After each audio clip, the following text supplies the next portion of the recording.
공장에서 자전거 박스가 뭐 한 50개, 100개 오잖아요? 그럼 그냥 다 나가버려. 그냥 현금으로 사장님들이 막 꽂아주는 게 3천만 원, 4천만 원 하루에. 와. 하나, 둘, 셋.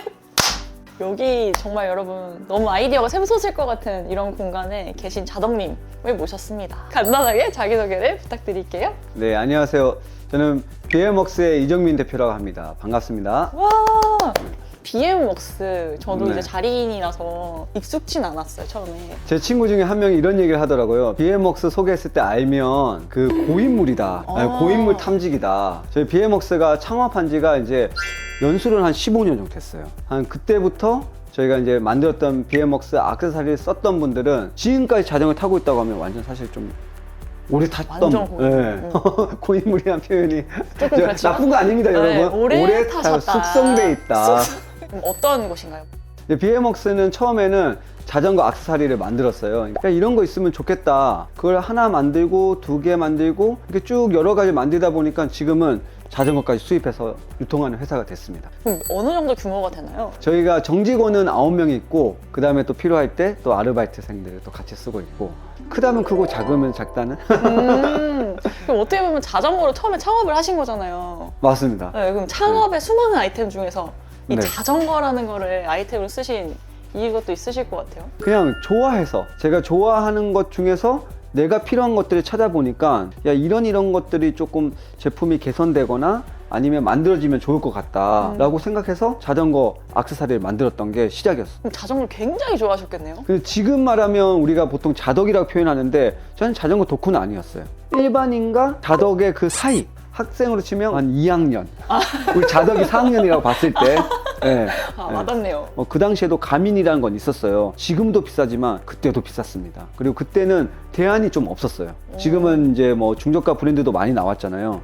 맨 처음에 창업했을 때 아이폰 3GS가 나왔어요. 근데 3GS에 GPS 칩이 들어있었기 때문에 그거를 자전거 속도계처럼 쓸 수 있게끔 만들어주면 좋겠다 라고 해서 제가 만든 거는 그걸 거치할 수 있는 거치대를 만들었어요.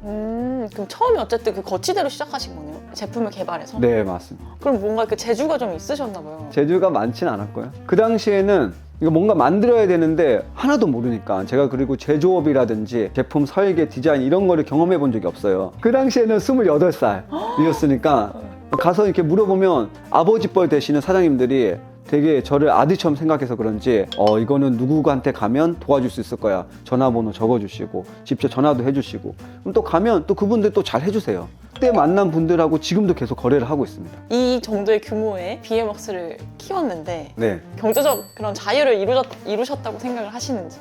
제한된 경제적 자유는 이룬 것 같다라는 생각이 듭니다. 저는 뭐 한 달 정도는 제가 여행을 가도 돼요. 외국에 가 있어도 사실 회사는 돌아갑니다. 근데 만약에 제가 1년을 외국 가 있다 그러면 좀 문제가 될 수 있어요. 네. 그러면 조심스럽게 네.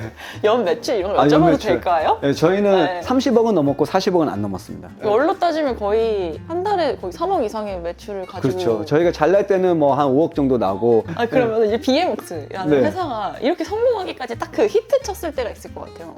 있죠. 일단은 많은 사람이 아는 거는 이제 BM웍스 슬림 3라고 해서 우리 스마트폰 자전거 거치대가 있어요. 근데 저희가 그 전 모델이 바이크메이트 포켓이었어요. 그것도 스마트폰 자전거 거치대였어요. 얘도 스마트폰 자전거 거치대인데 저희가 기존에는 38,000원짜리를 그 다음에 2만원짜리로 만듭니다. 핵심 기능만 남겨놓고. 그러니까 미친 듯이 팔리는 거. 많이 팔 때는 10만 개. 1년에 10만 개면 굉장히 많은 수량이에요. 한강에 가면 자전거 지나가잖아요. 저희 제품이 다 달려있어요. 그때 직원들이 이제 자전거 타고 저도 자전거 타고 이래 갔다 오면 대표님 뭐 몇 개 봤어요. 우리 거 달려있는 거 봤어요. 근데 그때가 가장 거의 제로에서 빵 치고 올라와서 한 번 더 치고 올라갔던 때 공장에서 자전거 박스가 뭐 한 50개 100개 오잖아요. 그럼 그냥 다 나가버려. 그냥 현금으로 사장님들이 막 꽂아주는 게 3천만 원 4천만 원 하루에. 와. 근데 직원들도 많이 없었으니까 그때 벌었던 돈을 막 다 쓰진 않고 또 모았어요. 모아가지고 어려울 때 불경기일 때 그때 또 직원들하고 같이 또 버텼죠. 그때 참 좋았던 게 뭐 일본, 미국, 캐나다 그리고 동남아시아 쪽도 수출했었거든요. 그때가 창업 시작하고 한 2년째부터 저희는 손익분기점을 좀 빨리 넘었어요. 저희 직원들이 잘해요. 그렇다고 합니다. 창업을 하실 때 여력이 좀 되셨나요? 네, 저희 집이 좀 돈이 없습니다. 대형 특례를 마치고 나오려고 하는데 통장에 돈이 300만 원 정도밖에 안 남은 거예요. 어머. 그 당시에 정부에서 취업이 안 되니까 창업을 지원해주는 프로그램을 그 당시에 막 만들었어요. 우와. 그래가지고 제가 이제 1000명을 지원해주는 프로젝트에 당선이 됩니다. 우와. 제가 이제 스마트폰 자연 거치대 요거 만들겠다라고 아이디어를 가지고 썼는데 합격을 한 거죠, 최종적으로. 그래가지고 월에 100만 원씩. 그 당시 월에 100이면 되게 큰 거 아니에요? 아니에요. 월에 100이면 진짜로 생활비 정도 딱 할 수 있는 정도 수준입니다. 그래요? 그리고 조그만 책상 하나 딱 주고 그때 창업을 하고 의자에 딱 앉아 있는데 전화를 받았어요. 한국 정책 방송에서 청년 창업가들을 약간 코칭해주는 프로그램이었는데 한번 나가보겠냐고 지원을 해서 4,500만 원 정도 지원을 받게 됩니다. 그럼 자기 자본은 하나도 투입을 안 하셨어요? 아니 그 당시에 300만 원 플러스 이제 아내가 결혼한 지 5개월 만에 임신을 했잖아요. 이제 퇴직금을 저한테 투자했죠. 그래서 아내가 저의 이정민 주식회사의 최대 주주입니다. 맞네요. 네, 네. 올인하셨네요. 올인했습니다. 그럼 이 긴 시간 동안, 15년 동안 네. 포기하고 싶었을 순간이 있을 것 같은데 네. 어떤가요? 돈이 없을 때 가장 힘들죠. 많이 판매가 되는 시기에는 또 많이 만들어야 되는데 그러면 또 자금이 확 떨어져요. 현금이. 재고가 없는 상황에서 또 회사에 돌려야 되는데 만약 그런 상황에서 불황이 왔다. 한 몇 달 전까지만 좋은 판매할 수 있는 좋은 상품이었는데 갑자기 어느 순간 6개월 만에 악성 재고가 되는. 네. 자전거 비즈니스가 제가 볼 때 10개 회사 중에 한 9개 회사는 이렇게 우리 실물 자산 재고를 가지고 유통하는 회사들이기 때문에 저랑 비슷한 고민을 하지 않을까라는 생각이 듭니다. 그때 그 돈이 잘 돌지 않을 때 이 맞습니다. 돈 없으면 여러분 괴롭지 않습니까? 자전거 비즈니스 지금 네. 이 시대에 한다는 거는 어떻게 생각하시나요? 요즘 시장에 대해서? 만약에 아직 시작하지 않았다면 하지 말라고 그래요. 이게 올라갈 때는 한없이 올라갈 것 같고 진짜 즐거운데 떨어질 때는 끝이 없는 것 같아요. 근데 이거를 알고 사업을 시작해야 돼요. 사업을 하고 싶으면. 뭐 자전거 브랜드를 만들든 자전거 매장을 열든 자전거 관련된 컨텐츠 회사를 만들든 나는 충분히 감수할 수 있다. 그런 분들은 하셔야 돼요. 추워. 나 옷 입어야 될 것 같아. 근데 이런 얘기가 네. 진짜 도움이 되실 것 같아서 현실적인 얘기들이니까 현실적인. 사실은. 자전거 쪽은 좋을 때도 있고 안 좋을 때도 있습니다. 그럼 좋을 때 그럼 비즈니스 시작하면 좋냐? 그것도 아니에요. 그래서 2년 전에 코로나 딱 터졌을 때 자전거 비즈니스 하고 싶어. 근데 부품을 구할 수가 없어. 매장을 열어도 심지어 공구도 못 사. 그러면 자전거 매장 못 여는 거잖아요. 그러니까 어려울 때 하는 건 맞긴 맞아요. 근데 이거를 버틸 힘이 있는지 자기에게 재능이 있는지 그런 거 점검한 상태에서 시작을 해야 된다. 네, 이제 마지막으로 그러면은 자전거 창업을 준비하시는 분들 꿀팁이라든지 하지 마세요. 그래서 저는 가능하면 자전거 잘 하시는 분들이 이 사업을 했으면 좋겠어요. 그런데 중요한 거는 너무 자전거와 사랑에 빠지면 안 돼. 자덕들은 오히려 사업하면 자덕의 눈높이에서 보잖아요. 이런 걸 누가 사? 이런 걸 왜 만들어? 이렇게 된단 말이에요. 근데 대부분의 사람들이 필요한 건 뭐냐? 그냥 일반적으로 필요한 것들. 근데 그걸 조금 더 개선해서 상품으로 나오는 것들이 필요한 거거든요. 그래서 너무 나만의 눈높이로 어떤 시장을 판단하거나 제품을 보지 말자라는 말을 하고 싶습니다. 네, 알겠습니다. 저희 이제 좀 사무실을 둘러보면 좋을 것 같아요. 네. 한번 보러 가실까요? 둘러보니까 저는 되게 네. 놀랐던 게 책이 진짜 많아요. 또 도서관처럼. 네, 이거 다 전시용이에요. 책을 읽을 때 저는 재미 위주로 보기보다는 바로 사업에 적용할 수 있는 것들을 찾아서 바로 적용하는. 뭐 예를 들어서 복권 샀는데 만약에 딱 긁었는데 100만 원짜리 나왔어요. 그러면 또 사고 싶잖아요. 책을 읽었는데 적용했는데 뭐가 잘 돼. 그러면 또 책을 또 읽고 싶죠. 계속 선순환을 일으킬 수 있습니다. 혹시 그러면 자전거로 하시니까 네. 자전거 관련된 책도 많이 보시나요? 예전에 한참 사이클에 빠졌을 때는 사이클에 관련된 책도 많이 봤었어요. 자전거에 대한 정보는 자전거 책에 없어요. 그거는 이제 미케닉적인 거나 아니면 원론적인 얘기들이 있는 거고 실제로 창업에 대한 인사이트는 사용자에게 있습니다. 그러니까 소비자에게. 이런 책도 근데 가끔씩 보면 도움이 될 수 있죠. 쭉 돌아보니까 저는 여기 자전거 이거 너무 귀엽더라고요. 이거 네. 뭐예요? 이게 피자 커팅기입니다. 너무 네. 신기하다. 유럽에 여행 갔을 때 산 건데 바퀴로 자르나 봐요? 이렇게 해서 이렇게 자르는 건데 이게 돌아도 갑니다. 우와. 네, 잘 잘리는데 닦기가 귀찮아가지고 휠을 닦아야 돼. 자동차도 관심이 좀 있으신가 봐요. 옛날에는 차 좋아했었는데 빠지면 안 될 게 바로 자동차. 그리고 거기 뒤에 보니까 이 프레임들이 있어요. 네. 좋아하시는 프레임들인가 봐요, 평소에. 메디슨이라는 이제 브랜드에서 나온 프레임 중에서 제일 예쁘다라고 생각하는 프레임이고 이것들은 지금 한정판으로 나온 것들이에요.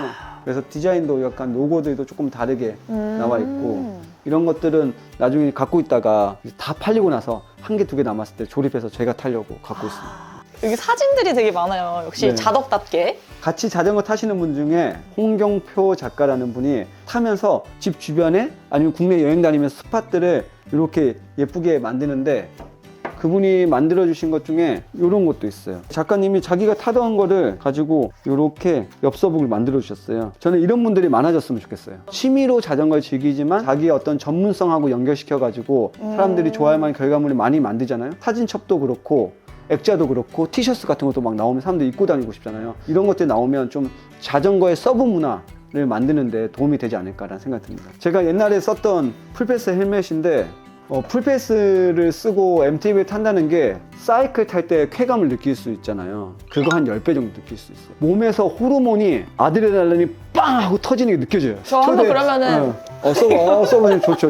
머리에 들어가야 되는데? 어우, 겨우 들어갔어. 어떡해. 저 이걸 좀 내려드려. 잘 맞아. 잘 어울리는데요? 구독자들이 이탈하는 거 아닌가? 저 어떡해. CEO 느낌이 완전 나네요. 일하실 때 어떠신가요? 덕업일치는 행복한 경험보다 해피엔딩으로 끝나기가 어려운 것 같아요. 전부 다 일이 돼버려요. 그러다 보니까 자전거를 안 타게 되죠, 점점. 사람들이 자전거 뭐 예를 들어서 매장 운영하면 비싼 거 다 타볼 수 있고 좋지 않냐라고 하는데 그거는 진짜 한두 번 연애할 땐 좋은데 결혼하면 그냥 계속 좋아야 되는데 안 좋잖아.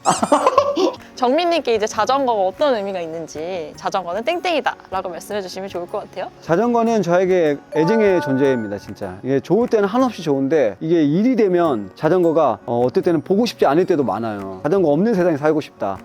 하지만 다시 또 자전거를 타면 또 자유를 주고 제가 선택한 방법은 사이클 타다 지겨우면 MTB 타고 MTB 타다 지겨우면 또 미니메로 타고 약간 이런 식으로 돌아가면서 타니까 그것도 또 재밌더라고요. 인터뷰 소감이 궁금합니다. 자덕여 채널에 나오시는 분들이 너무 재밌어가지고 저도 꼭 나오고 싶었는데 너무 와주셔서 감사하고 자덕여 채널을 통해서 저의 스토리도 알려드릴 수 있고 혹시라도 나도 이런 비즈니스 해보고 싶다 아니면 자전거 관련된 사업을 해보고 싶다 라는 분이 있으면 저한테 연락 주세요. 네, 제가 아는 건 알려드려야죠. 이제 마지막으로 한마디 해주실 게 있으실까요? 또 주변에서 자전거 탈 수 있는 사람들한테 많이 이렇게 자전거를 권유하는 건 좋은 것 같아요. 제 생각에는 지금보다 한 2배 정도 자전거 인구가 늘어나면 자전거 인프라가 대대적으로 개선될 것 같습니다. 그런 게 쉽진 않겠지만 저는 더 많은 사람들이 자전거 즐기는 날이 오면 좋겠다는 생각을 합니다. 수고하셨습니다. 네, 감사합니다. 하나, 둘, 셋.